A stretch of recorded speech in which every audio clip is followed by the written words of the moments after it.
So this is part number 11 and definitely आप अपना score comment करके बताना कि आपका 21 क्वेश्चन में कितना स्कोर रहा। और इसका PDF Telegram channel online education से ले लेना। कोई डाउट बनता है डेफिनेटली कमेंट सेक्शन में आस्क कर लेना, मैं वहाँ पे रिप्लाई कर दूंगा। ठीक है, सो चलो चलते हैं और डिस्कस करते हैं। क्वेश्चन नंबर फर्स्ट क्या है यहाँ पे कि ट्रांसफार्मर किस सिद्धांत पे कार्य करता है। देखो एक क्वेश्चन ये वाला काफ़ी इंपॉर्टेंट क्वेश्चन आपके एग्जाम के पॉइंट ऑफ व्यू से, तो सारे के सारे इंपॉर्टेंट ही हैं, तो आप डेफिनेटली आप इनका प्रैक्टिस करो। और देखो मैं एक बात बता दूं कि आपको जितना ज़्यादा प्रैक्टिस कर सकते हो प्रैक्टिस पे बिलीव करो। अभी मतलब कि एग्ज़ाम क्लोज आ रहा है, तो मैं कह रहा हूँ नए नए कॉन्सेप्ट, नए नए चैप्टर्स आपने जो कभी कंप्लीट पढ़े नहीं है, लाइक मैथ में स्टैटिक्स, तो उसे आप छोड़ दो, मत पढ़ो। ठीक है, क्योंकि आपको 60 नंबर नहीं लाने, बिल्कुल 45 से 50 के बीच में स्कोर आ जाएगा, आपका एनरोलमेंट क्लियर हो जाएगा। सो वही है। चलो आगे चलते हैं। इस क्वेश्चन का आंसर क्या होगा कि ट्रांसफार्मर किस सिद्धांत पे कार्य करता है। तो ट्रांसफार्मर जो होता है आपका विद्युत चुंबकीय प्रेरण के सिद्धांत पे कार्य करता है। ठीक है, और यहाँ पे एक दिया हुआ ऊर्जा संरक्षण, ठीक है, किरचॉफ का दूसरा नियम ऊर्जा संरक्षण के सिद्धांत पे कार्य करता है, फैराडे का दूसरा नियम कार्य करता है, और लेंज का नियम, इसी मतलब लेंज का, फैराडे को जो दूसरा नियम होता है ना, उसी को तो लेंज का नियम बोला जाता है। और अगर बात कर लेते हैं ट्रांसफार्मर, तो ट्रांसफार्मर वोल्टेज को कम या ज़्यादा करने के काम में आता है। आगे बढ़ते हैं क्वेश्चन नंबर सेकंड की। और क्वेश्चन नंबर सेकंड क्या है, दो समान हीटर जिस पर 220 वोल्ट, देखो यहाँ पे 2 इक्वल हीटर की बात की जा रही है, 2 identical heaters mark 220 volts, 100 watts are connected in series 220 volts, the total suitable power will be, total suitable power यहाँ पे पूछा है, उपयुक्त शक्ति का मान होगा। तो देखो यहाँ पे कुल पावर इक्वल टू, आपको पता होगा कुल पावर इक्वल टू अपने को जो फार्मूला होता है वो क्या होगा, एक हीटर की शक्ति 1 हीटर की पावर, ठीक है, 1 हीटर की पावर अपान में निकाल देंगे कुल समान हीटर की संख्या। तो कितने हीटर दिए हुए हैं, 2 हीटर दिए हुए हैं, कितने हैं, 2 हीटर दिए हुए हैं। तो कोई बात नहीं, यहाँ पे देखो सिंपल है कि यदि अंकित में जोड़ा गया वोल्टेज समान हो तो यह तो बिल्कुल श्रेणी क्रम में हो जाएगा टोटल में, तो सिंपल सा है। तो ऊपर से 100 हो जाएगा और पार में नीचे से 2 थे, तो सिंपल सा क्वेश्चन था। इसका right answer P equal to मतलब 100/2 मीन्स राइट आंसर वाट में आएगा तो 50 वाट आ जाएगा। है कोई ऑप्शन, ऑप्शन नंबर ए ही यहाँ पे अपना राइट हो जाएगा। नेक्स्ट क्वेश्चन नंबर थर्ड की ओर बढ़ते हैं।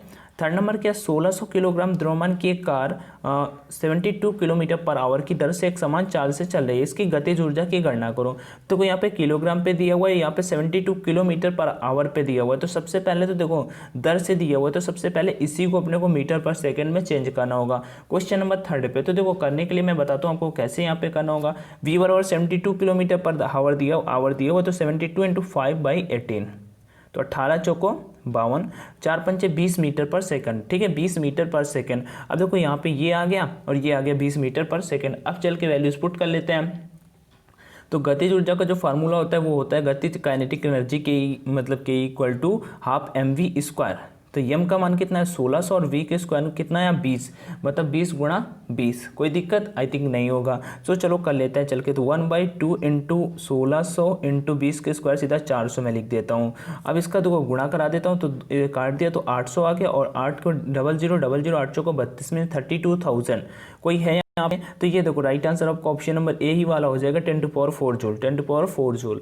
नेक्स्ट क्वेश्चन नंबर 4 की ओर बढ़ते हैं। 1 से 2 क्वेश्चन आपके लिए भी मैंने किए हैं यहाँ पे, तो आपको डेफिनेटली उनके आंसर्स करने पड़ेंगे, नहीं तो कोई नहीं, आप वीडियो छोड़ के जा सकते हो, क्योंकि आपको क्वेश्चंस नहीं आ रहे। और फ्री में मत माना कि भाई मेरा 25 में, क्योंकि मुझे लगता है अगर आप इससे हार्ड पेपर नेवर, मतलब कि ये मैंने हार्डेस्ट पेपर लिया है, ऐसा पेपर आ ही नहीं सकता, इससे हार्ड नहीं आ सकता।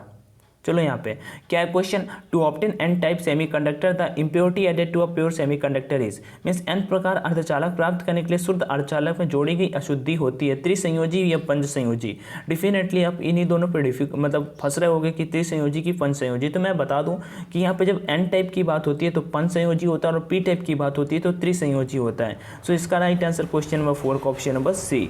नेक्स्ट क्वेश्चन नंबर 5 की ओर बढ़ते हैं। क्वेश्चन नंबर 5 के दो आवेशों के बीच लगने वाले न्यूनतम बल, ठीक है, मिनिमम फोर्स की बात की जा रही है, का मान क्या होगा यदि दोनों आवेश इकाई मीटर की दूरी से अलग हो। इकाई मीटर मतलब कि 1 मीटर, इकाई मीटर मतलब कि 1 मीटर की दूरी से अलग हो। तो आपको कुल अपने यहाँ पे कुछ मतलब वैल्यूज दी हुई हैं, तो देखो आपको आ रहा होगा, तो आई थिंक आपने कर लिया होगा, बट मैं आपको करके बता देता हूँ कैसे करना होता है। आपको कूलाम का नियम पता है, पता है तो अच्छी बात है। फार्मूला F बराबर मिनिमम पे होगा 4πε0 Q1 Q2/r²।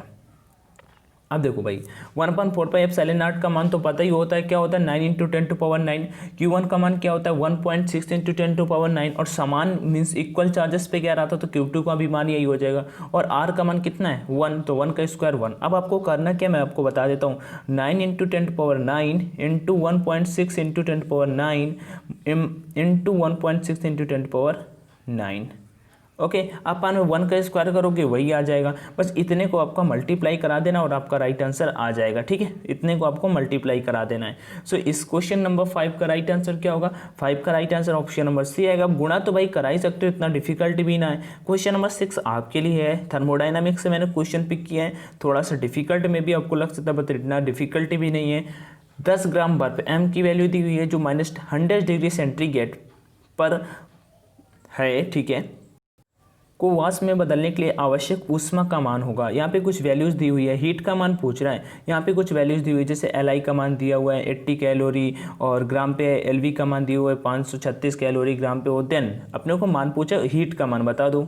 इसका आंसर तो आप सभी करके बताओगे, मैं कुछ आपको हिंट दे देता हूँ। जो कि कुल हीट के लिए फार्मूला होगा तो H = H1 + H2 + H3 + H4 लगा देना। ठीक है, H4 लगा देना। उसका यहाँ पे जाके इनका जो मान होता है, इनके फार्मूलेस होते हैं, वो जाके पुट कर देना। H = क्या आ जाएगा, H = आपका फार्मूला क्या आ जाएगा, वो आ जाएगा m/SI थीटा, ठीक है, plus Li plus SW theta plus LV। अब सारे के सारे मान दिए हुए हैं, आपको इनमें जाके वैल्यूज़ पे मान रख देना है। ठीक है, कोई दिक्कत आई थिंक आपको नहीं आएगा। आए कोई दिक्कत तो टेलीग्राम पे बोल देना। अंशु भाई, अपना जो चैट ग्रुप है अंशु सिंह के नाम से, उसमें बोल देना अंशु भाई ये समझ में नहीं आ रहा है, आप प्लीज़ मुझे बता दो, तो मैं फिर से आपको बता दूंगा। क्वेश्चन नंबर 6 के क्वेश्चन नंबर 7 क्या, प्रकाशीय वेग का मापन फूको के किस सिद्धांत पर आधारित होता है, स्टेबोस्कोपिक सिद्धांत, दर्पण के घुमाव पे, चकती के घुमाव पे, या फिर लास्ट नंबर प्रकाश स्रोत के घुमाव पे। देखो प्रकाशीय वेग का मापन फूको के किस सिद्धांत पर आधारित होता है, तो दर्पण के घुमाव पे आधारित होता है। किस पे, on rotation of a mirror. इसमें कोई कॉन्सेप्ट नहीं है, नहीं तो वो भी डिस्कस, जिस क्वेश्चन में कॉन्सेप्ट होता है डेफिनेटली डिस्कस करते चलते हैं। सो इसका राइट आंसर आपको ऑप्शन नंबर बी हो जाएगा। नेक्स्ट क्वेश्चन नंबर 8 की ओर बढ़ते हैं। किसी दर्पण से, दर्पण से बोल दिया, यहाँ पे ये याद रखना, 60 सेंटीमीटर की दूरी पर स्थित किसी वस्तु का प्रतिबिंब वास्तविक और 40, पहला नंबर वास्तविक और दर्पण से 40 सेंटीमीटर की दूरी पर बनाता है, दर्पण की फोकस दूरी क्या होगी। सिंपल सा आपने एक फार्मूला पढ़ा होगा, 1/f = 1/v + 1/u।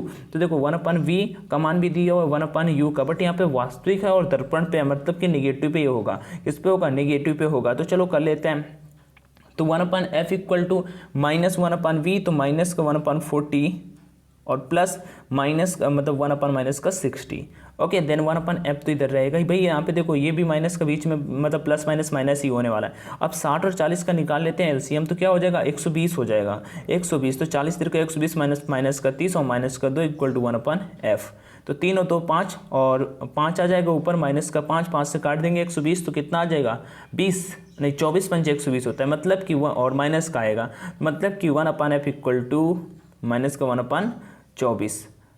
तो ये 24 ऊपर चला जाएगा, तो ये = माइनस का 24 आ जाएगा। कोई ऑप्शन है, हाँ ऑप्शन नंबर डी देखो यहाँ पे है आपका right answer, option number D यहाँ पे राइट आंसर हो जाएगा। नेक्स्ट क्वेश्चन नंबर 8 की ओर बढ़ते हैं। जब तेज गति से गतिमान इलेक्ट्रॉन किसी कठोर धातु पर गिरता है तो की उत्पत्ति होती है। तो सिंपल से एक्स रेज की उत्पत्ति होती है। किसकी उत्पत्ति होती है, एक्स रेज की उत्पत्ति होती है। ठीक है, आगे बढ़ते हैं, नेक्स्ट क्वेश्चन की ओर बढ़ते हैं। चल कुंडली गैल्वेनोमीटर के सिद्धांत पे कार्य करता है। Galvanometer means on which principle does a moving coil galvanometer works. So question number 10 का राइट आंसर क्या होगा। सो क्वेश्चन नंबर 10 का राइट आंसर ऑप्शन नंबर ए हो जाएगा, विद्युत धारा के चुंबकीय प्रभाव पे, मैग्नेटिक इफेक्ट ऑफ करंट। और ये बताओ यहाँ पे जो चल कुंडली दी हुई है धारामापी कितने प्रकार की होती है, तो ये 2 प्रकार की होती है। कौन कौन सी, एक को बोला जाता है किलकित कुंडली धारामापी और दूसरे को बोला जाता है निलंबित कुंडली धारामापी। Okay, then next question number 11 की ओर बढ़ते हैं। जड़त्व आघूर्ण का विमीय सूत्र होता है। देखो मैं बता दूं ml3t-1 लिखा है यहाँ पे, ठीक है, दिक्कत मत लेना, वो थोड़ा सा टाइपिंग पे क्यूब पे नहीं जाता इस वजह से। तो जड़त्व आघूर्ण का विमीय सूत्र होता है, तो कैसे करोगे, तो मैं आपको बताता हूँ कैसे करना होता है। डिफिकल्ट ना है, सिंपल है। जड़ता गुण का जो विमित सूत्र होता है उसे करने के लिए ट्रिक मैं आपको बताता हूँ। तो जड़ता गुण के लिए फार्मूला जो हो जाएगा आई बराबर एम आर स्क्वायर, फार्मूला ही होता है जड़ता गुण का। तो यम मतलब यम और आर मतलब एल स्क्वायर, तो एम एल स्क्वायर आपका डायमेंशन हो जाएगा, एम एल स्क्वायर आपका डायमेंशन हो जाएगा, और टी मतलब यहाँ पे जीरो है ही, मीन्स राइट आंसर आपका ऑप्शन नंबर सी हो जाएगा। नेक्स्ट क्वेश्चन नंबर बढ़ते हैं 12 की ओर।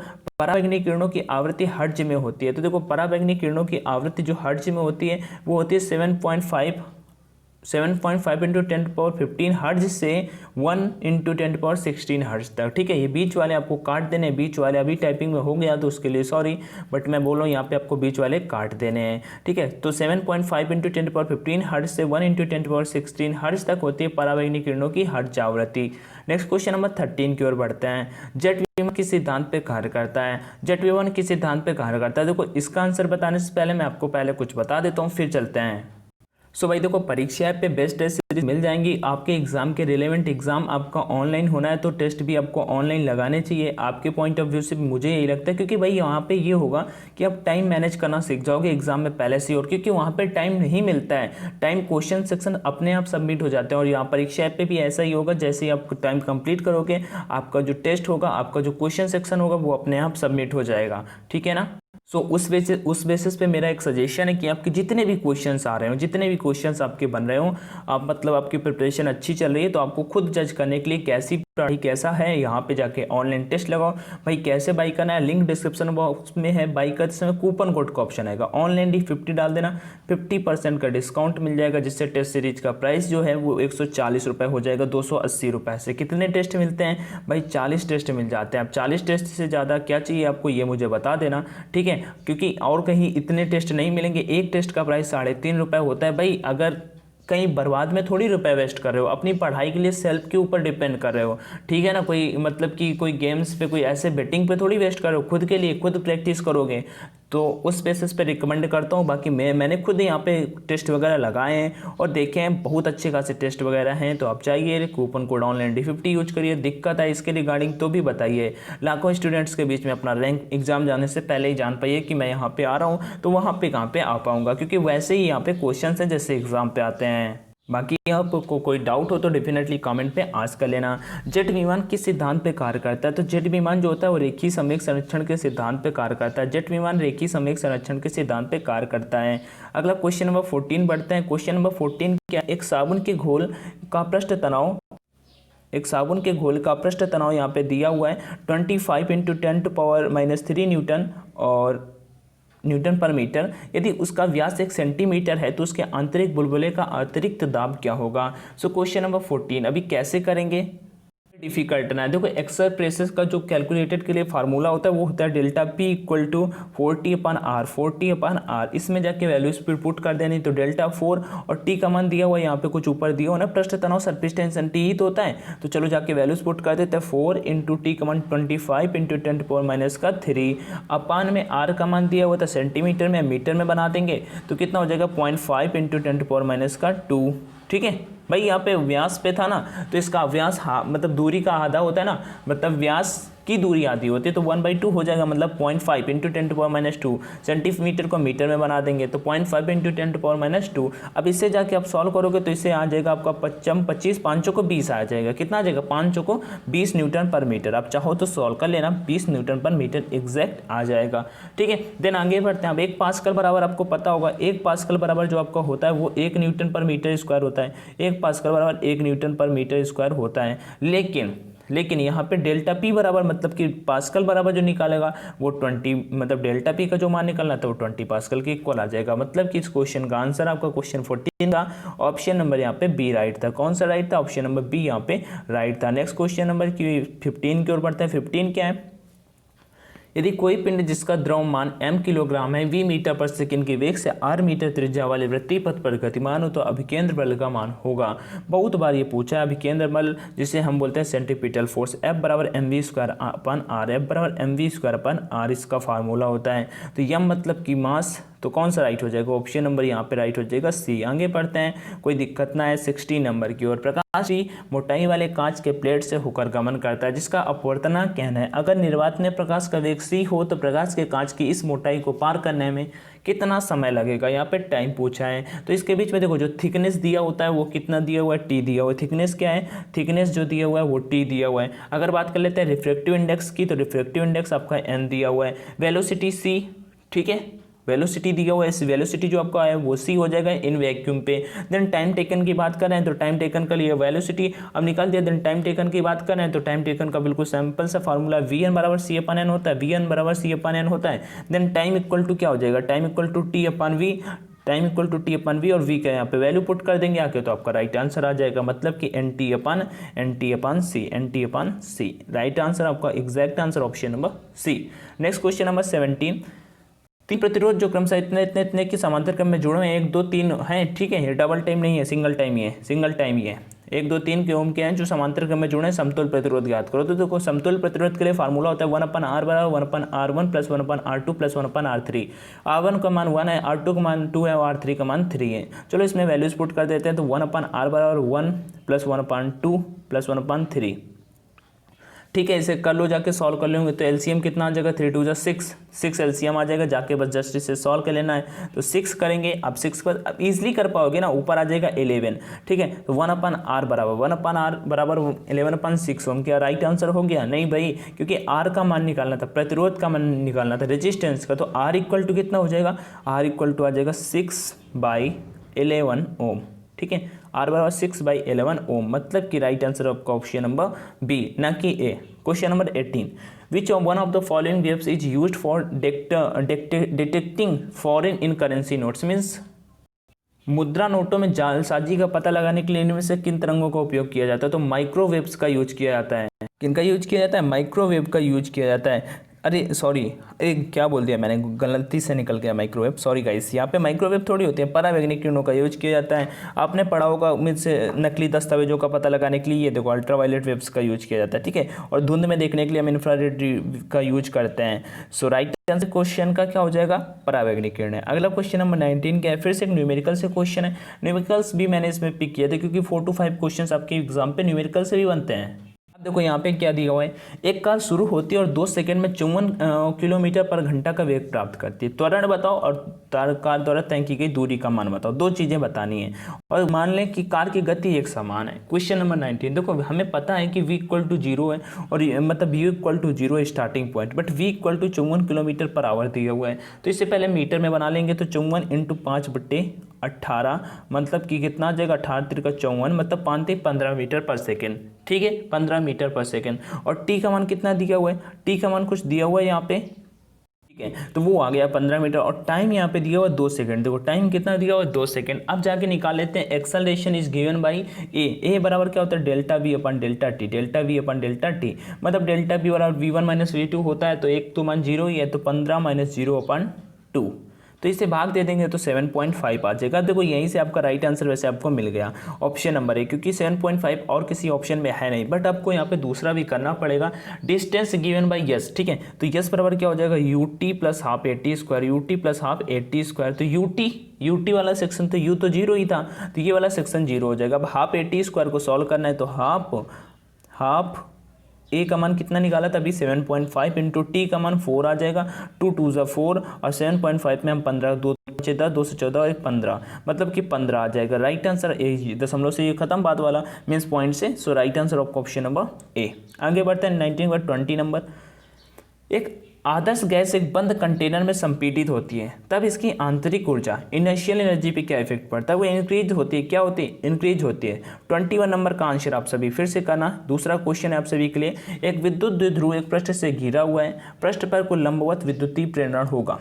क्वेश्चन नंबर 21 का राइट आंसर क्या होगा, ए बी सी डी में आप डेफिनेटली कमेंट करके बता सकते हो। मैं आपके आंसर का वेट करूंगा। And thank you for watching the video. परीक्षा ऐप पे टेस्ट लगाओ और अपना स्कोर मुझे बताओ। जय हिंद।